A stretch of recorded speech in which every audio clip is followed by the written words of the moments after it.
Bismillah, Assalamualaikum. Om Ras mengisahkan, Tony FS membacakan. Santet celana dalam. Sebelum kita masuk ke selengkapnya, alangkah baiknya kita berdoa dulu.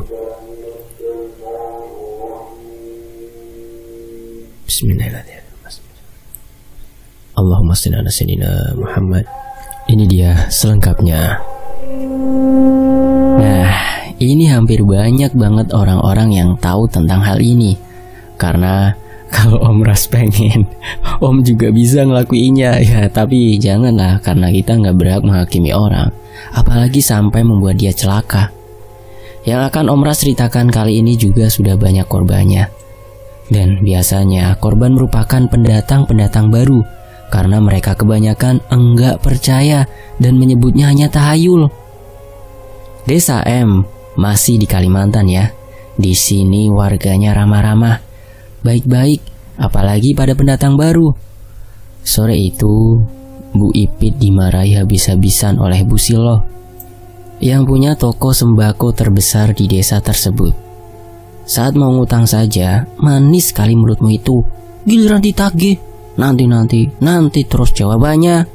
Orang itu kalau punya utang diingat, biar matimu nanti tidak dijepit tanah kuburan, bentak Bu Silo.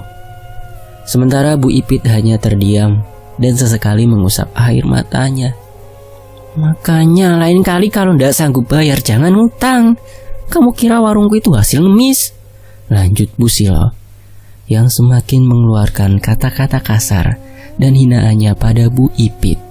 Apalagi saat orang-orang sudah berkumpul menyaksikan Bu Silo yang tengah memarahi Bu Ipit itu. Aku kasih waktu seminggu lagi. Kalau masih belum bisa membayarnya, maka lihat saja nanti, bentak Bu Silo seraya berjalan meninggalkan halaman rumah tersebut. Bu Silo itu awalnya adalah pendatang baru dari suatu daerah yang lumayan jauh dari desa tersebut. Dia juga merupakan orang yang terpandang dan disegani di desa itu. Bu Silo mempunyai beberapa rumah sewaan dan beberapa toko yang menyediakan berbagai macam kebutuhan, dan juga satu toko yang menjual bahan bangunan yang sangat lengkap.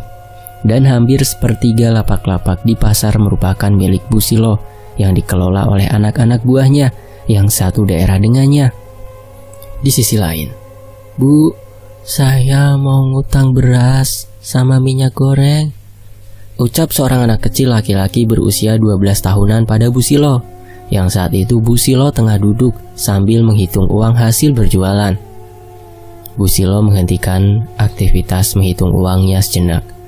Lalu ia menatap ke arah si anak lelaki. Siapa yang menyuruhmu, Jul?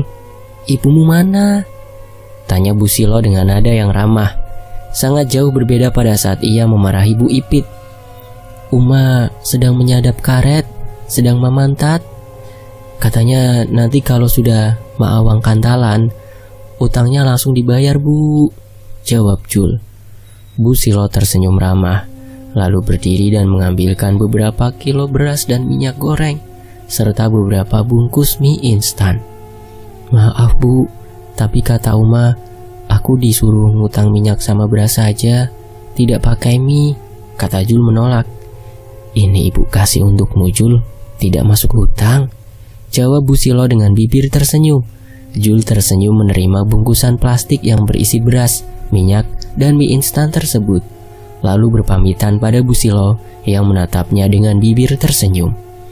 Namun baru beberapa langkah saja Jul meninggalkan warung itu, tiba-tiba Bu Silo ambruk.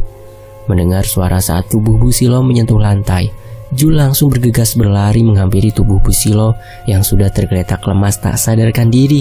Bu, panggil Jul dengan tubuh yang gemetar ketakutan. Sementara uang-uang yang tadi dipegang Bu Silo berhamburan dan berserakan di mana-mana. Tolong! Teriak Jul berulang kali. Dan sesaat kemudian datanglah beberapa orang warga sekitar. Tapi orang-orang itu tidak langsung menolong Bu Silo, melainkan lebih dulu mengumpulkan uang-uang Bu Silo yang berhamburan di sekitar situ. Kamu apakan Bu Silo, Jul? Tanya seorang ibu-ibu. Saya tidak melakukan apa-apa, Bu.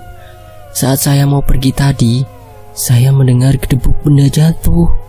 Dan ternyata setelah saya lihat, Bu Silo sudah jatuh seperti ini. Isak Jul takut kalau ia dituduh membunuh Bu Silo. Dan sesaat kemudian, Bu Silo akhirnya siuman dengan sendirinya. Ternyata tadi Bu Silo hanya pingsan karena kepalanya sangat pusing. Bu Silo kaget melihat Jul yang menangis terisak-isak di dekatnya. "Jul, ibu tidak kenapa-kenapa.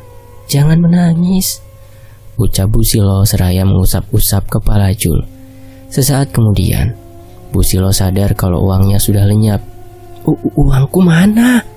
tanya Bu Silo pada orang-orang yang berada di situ. Orang-orang itu saling berpandangan lalu menunjuk Jul. "Tadi si Jul teriak-teriak minta tolong. Nah, saat saya datang ke sini, ternyata uang ibu berhamburan. Jadi sebelum banyak orang-orang berdatangan, saya langsung mengumpulkan uang ibu dan ini uangnya. Saya hanya mengumpulkan yang ada di tanah.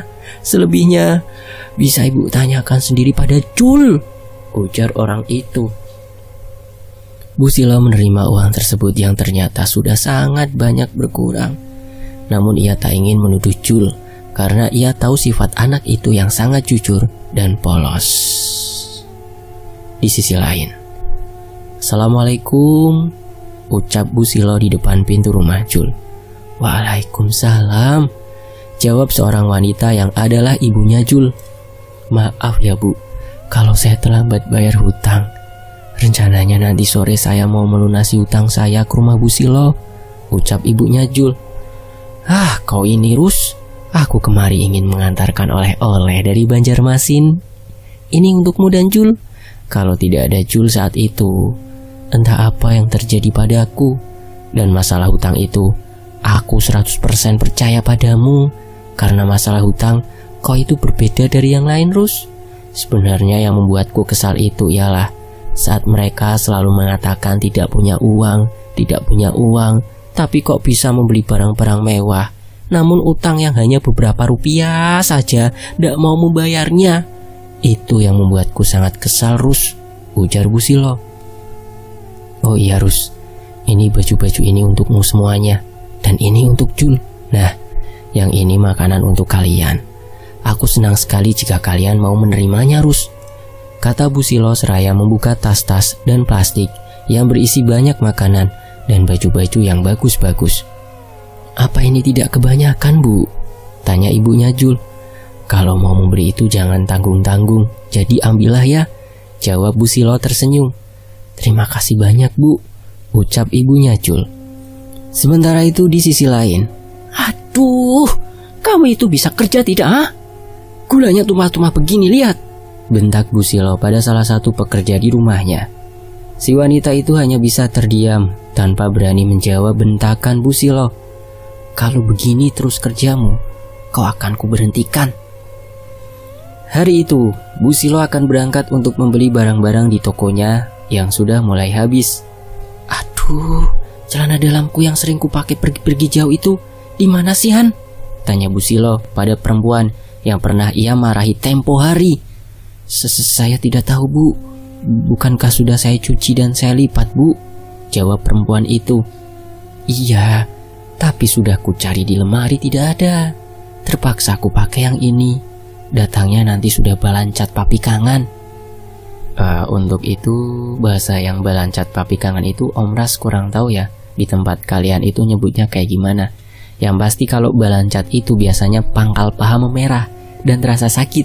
Biasanya terkena gesekan-gesekan.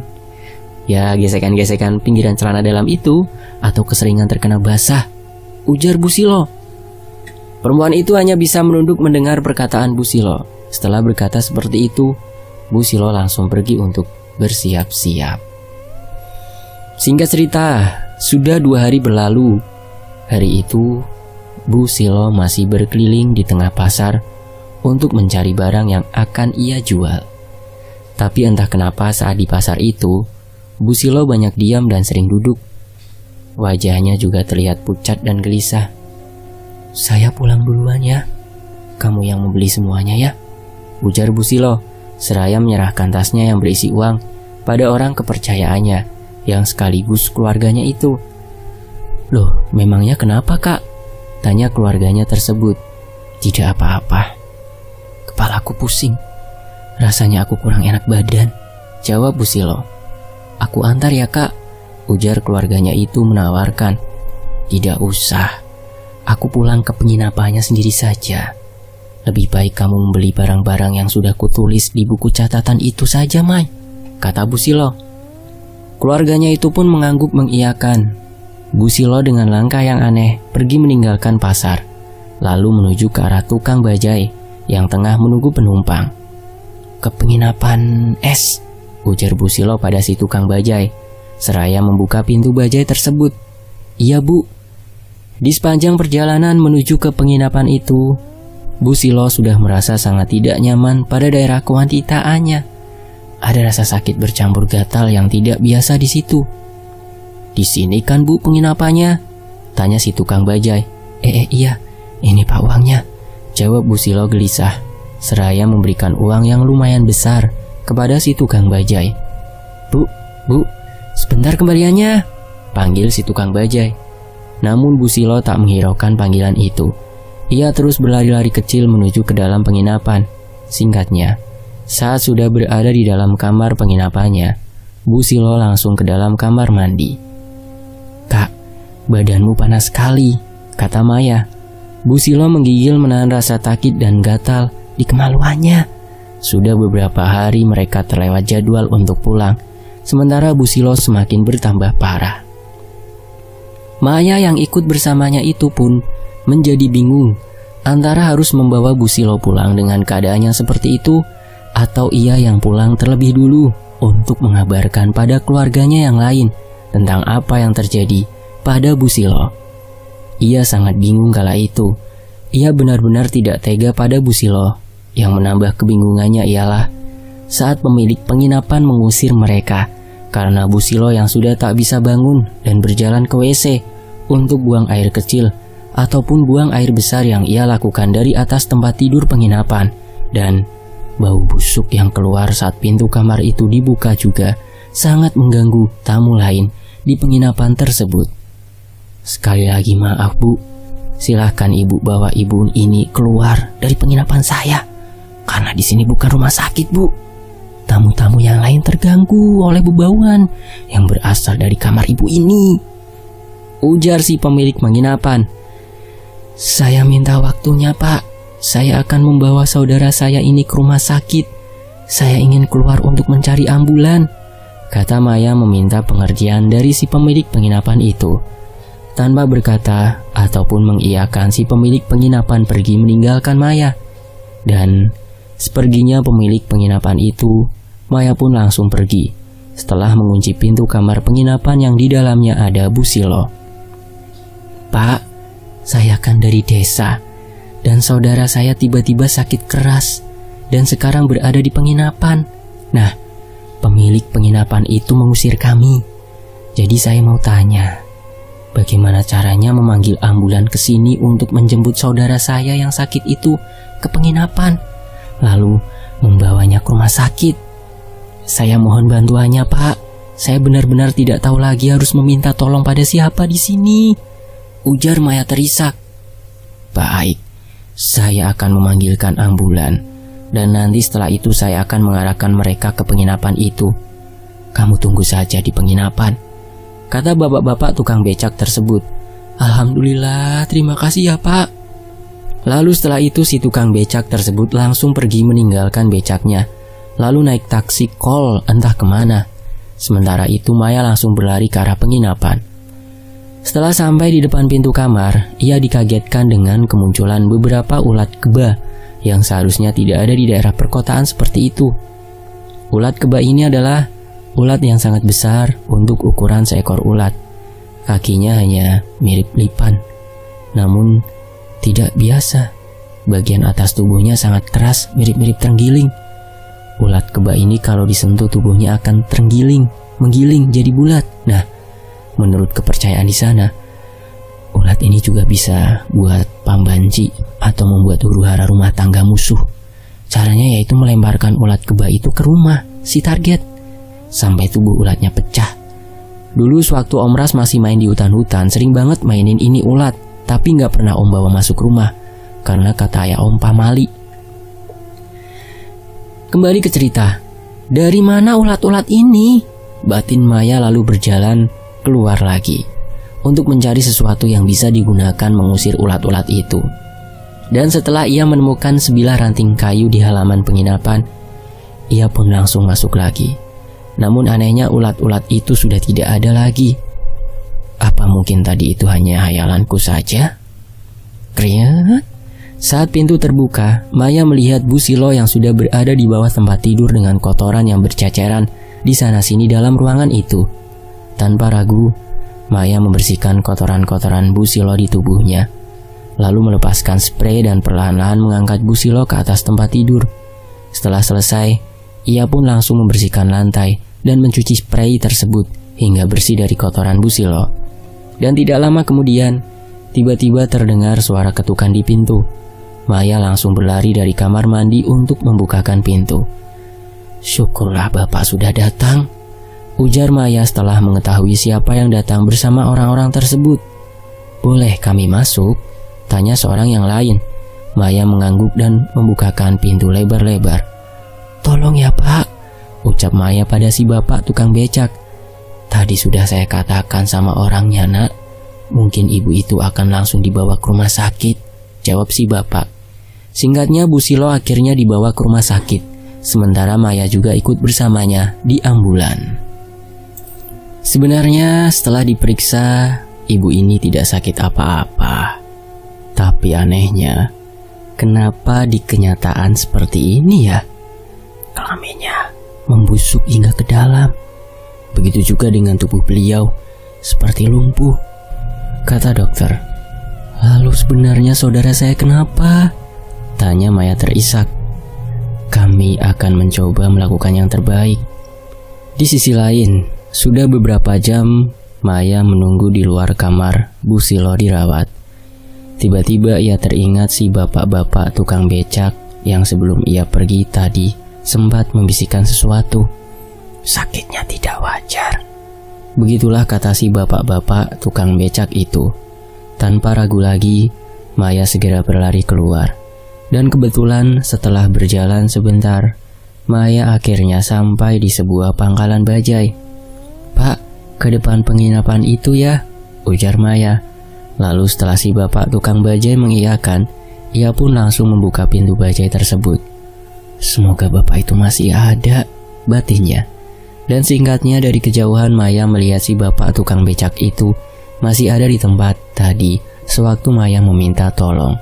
Pak, stop Pak. Setelah membayar ongkosnya, Maya pun turun. Pak, masih ingat dengan saya? Bapak-bapak itu tersenyum dan mengangguk. Bagaimana saudaramu? Tanya si bapak. Maya menggeleng pelan. Kata dokter, saudara saya tidak ada sakit apa-apa. Dokter juga bingung, karena sebenarnya kalau dilihat dengan mata, saudara saya itu sakit bahkan terlihat sangat parah. Sebenarnya, saudara saya itu kenapa Pak? Dan kenapa sakitnya di sini? Saya ingin sekali membawanya pulang, tapi keadaan saudara saya itu tidak memungkinkan. Saya juga pernah berpikir untuk pulang sendiri, mengabarkan semuanya pada keluarga di sana, tapi saya tidak tega meninggalkan saudara saya, Pak, kata Maya. Maaf nak, bukannya bapak nakut-nakutin kamu. Tapi saat bapak ikut masuk ke kamar penginapan itu, bapak melihat beberapa makhluk menyeramkan. Ada yang duduk di dekat saudaramu, ada juga yang sebagian kepalanya masuk ke dalam selimut saudaramu itu. Tapi entahlah, bapak tidak punya keahlian dalam berurusan dengan makhluk-makhluk seperti itu. Makanya bapak cuma bilang kalau sakitnya itu tidak wajar, ujar si bapak. Maya menatap lekat kepada tukang becak itu. Lalu saya harus bagaimana, Pak? Begini saja. Bagaimana kalau anak ini bapak antar ke tempat guru Azlan? Biasanya orang-orang di tempat bapak selalu menemui beliau jika ada yang menderita sakit tidak wajar, jawab si bapak menyarankan. Tentu saja, Maya dengan cepat mengiyakan saran dari si bapak. Lalu singkatnya, mereka berdua pun berangkat ke rumah guru Azlan dengan mengendarai becaknya si bapak. Perjalanan itu sangat lama Maya rasakan. Hari pun sudah sangat larut malam saat mereka sampai di desanya Guru Azlan. Mereka berdua akhirnya sampai di rumah berukuran 7x12 yang dibangun dengan kayu ulin di keseluruhan rumahnya. Si bapak tukang becak itu turun. Nafasnya masih terdengar ngos-ngosan. "Assalamualaikum," ucap si bapak sembari mengetuk daun pintu rumah tersebut. Beberapa kali mengetuk, barulah terdengar jawaban dari dalam. "Waalaikumsalam warahmatullahi wabarakatuh," jawab seseorang seraya membukakan pintu. "Guru Azlannya ada?"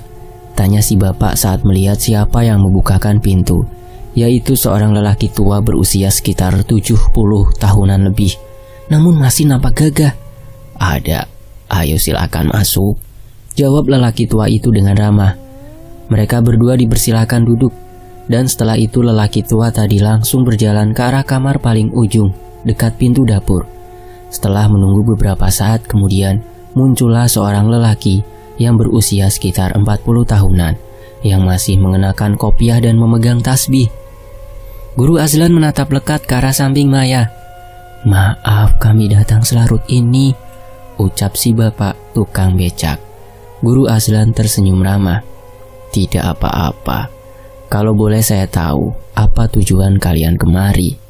"Begini guru," kata si bapak tukang becak seraya menceritakan semuanya tentang Bu Silo. Guru Azlan terdiam sejenak. Ia menarik nafas panjang. "Kamu pulanglah, kamu sudah ditunggu. Nanti biar saya yang menyusul ke rumah sakit," ucap Guru Azlan seperti berusaha menyembunyikan sesuatu yang ia sudah tahu. Maya dan si bapak tukang becak saling berpandangan. "Baiklah kalau begitu, kami pamit pulang dulu guru," ucap si bapak tukang becak seraya mengulurkan tangan untuk bersalaman dengan Guru Azlan. "Hati-hati, nanti secepatnya saya akan ke rumah sakit," ucap Guru Azlan. Lalu Maya dan si bapak tukang becak itu pun langsung berjalan keluar rumah. Lalu Maya naik ke atas becak, dan si bapak mulai mengayuh becaknya. Sejak pertama melihat gelagat Guru Azlan tadi yang seperti menyembunyikan sesuatu itu, perasaan Maya sudah mulai tidak enak. Dadanya berdegup-degup kencang, dan sekujur tubuhnya gemetar. Entah perasaan apa itu. Beberapa kali mereka berdua beristirahat di tepi jalan hingga saat azan subuh sudah berkumandang. Barulah mereka sampai di rumah sakit, dan dengan mata yang sudah sangat berat, keduanya langsung masuk. Ternyata di sana sudah ada Guru Azlan seorang diri, tengah berdiri menatap ke pintu kamar. "Assalamualaikum." "Waalaikumsalam warahmatullahi." Bagaimana bisa sampai duluan?" tanya Maya tak mampu menyembunyikan rasa penasarannya. "Saya lewat jalan memotong," jawab Guru Azlan. Si bapak tukang becak hanya bisa mengerutkan keningnya. Ia tahu kalau jalan memotong itu ialah yang ia lewati bersama Maya tadi. Memang agak dekat, tapi kalau dengan berjalan kaki saja rasanya tidak mungkin bisa sampai secepat itu. Maya membuka pintu kamar itu, dan priet, pintu terbuka. Bau busuk menyeruak keluar kamar. "Astagfirullahaladzim." Guru Azlan bergegas masuk dan duduk bersila. Beliau mulai berzikir. Gerakan tangan Guru Azlan memetik tasbihnya semakin cepat setiap saat. "Pergilah dari tubuh wanita itu, wahai makhluk laknatullah." Dan seketika tubuh Bu Silo bergetar hebat. Bau busuk semakin kuat tercium. Maya dan bapak tukang becak itu hampir muntah dibuatnya. Tiba-tiba Bu Silo yang semula tak bisa bergerak langsung berdiri. Matanya melotot menatap Guru Azlan. Guru Azlan ikut bangkit. Dengan tangan yang masih memetik tasbih, matanya lekat menatap Bu Silo yang hendak menyerangnya. Beberapa kali Bu Silo menyerang Guru Azlan, dan semuanya bisa ia hindari tanpa melawan. Dan entah bagaimana Bu Silo melempar ranjang rumah sakit itu ke arah Guru Azlan, dan Guru Azlan yang tak sempat menghindar itu pun terkena. Darah segar mengucur dari kepalanya. Seketika membuat pandangannya menjadi kabur. Allahu Akbar, Allahu Akbar, Allahu Akbar. Sementara si bapak tukang becak yang ingin membantu Guru Azlan langsung dihalangi oleh Bu Silo. Brak! Si bapak itu jatuh ke lantai setelah tubuhnya menghantam dinding. Darah merembes dari mulut dan hidung si bapak tukang becak, dan sesaat kemudian ia tak sadarkan diri. Setelah mendengar keributan yang datang dari kamar Bu Silo, para perawat dan dokter berkumpul dan berusaha membuka pintu yang seperti dikunci dari dalam itu. Bu Silo perlahan-lahan mendekati Maya yang meringkuk dan menutup wajahnya dengan tangan karena ketakutan. Bu Silo menjambak rambut Maya dengan keras. "Tolong! Tolong!" teriak Maya ketakutan. Ia mencoba melepaskan rambutnya dari tangan Bu Silo. "Jangan kak, sakit!" isak Maya. Bruk, bruk, bruk. Bu Silo membenturkan kepala Maya ke dinding sampai Maya tak bisa bergerak lagi. Brak! Guru Azlan berhasil bangun lagi meski darah penuh di wajah dan bajunya.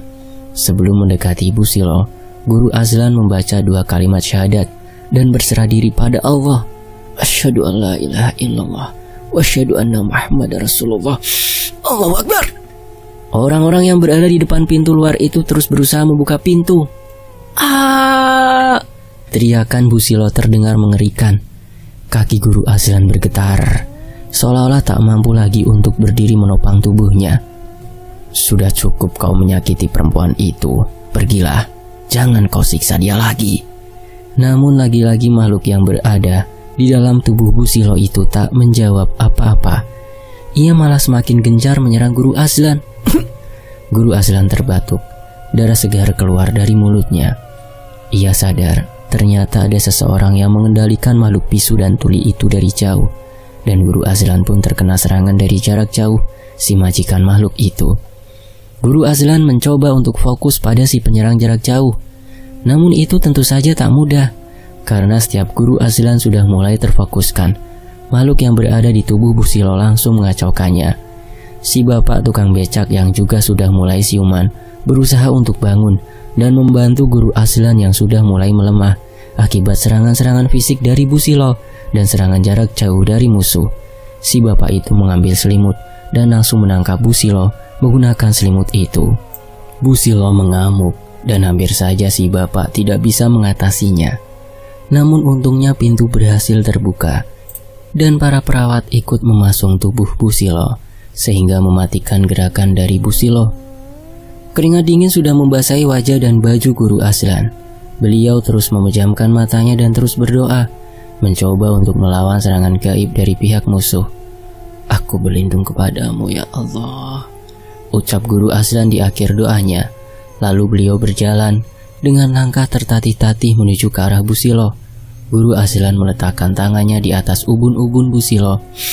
Sesaat kemudian terdengar suara erangan dari Bu Silo. Beberapa saat Bu Silo mengerang dengan tubuh yang bergetar hebat, dan beberapa saat kemudian tubuh Bu Silo melemah dan ambruk. Guru Azlan terduduk. Ia menarik nafas lega. Alhamdulillah ya Allah. Sementara itu di waktu yang lain, 3 hari kemudian, keadaan Bu Silo sudah berangsur-angsur membaik. Kemaluannya yang membusuk pun sudah sembuh. Sementara Guru Azlan juga sudah membaik. Hari itu Bu Silo dan Maya akan pulang kembali ke desanya. "Maaf, saya mau menyampaikan sesuatu.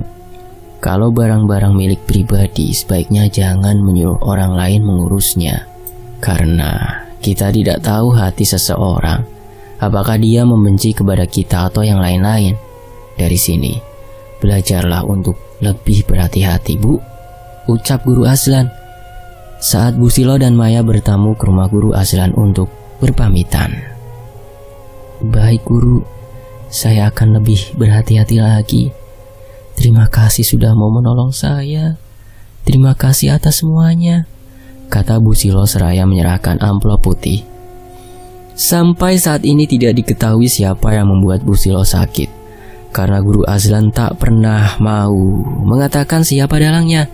Dan sejak saat itu juga Bu Silo menjadi ramah tamah dan lebih memperhatikan lagi barang-barang miliknya agar kejadian dulu tak terulang lagi. Dan kisah ini selesai. Semoga teman-teman di sini bisa mempelajari dari kisahnya Bu Silo ini ya. Hati-hati dengan barang pribadi. Terima kasih Om Ras, terima kasih teman-teman sudah menyimak sejauh ini di Tony FS. Saya pamit ya. Wassalamualaikum warahmatullahi wabarakatuh. Alhamdulillah. Sampai jumpa di kisah lainnya.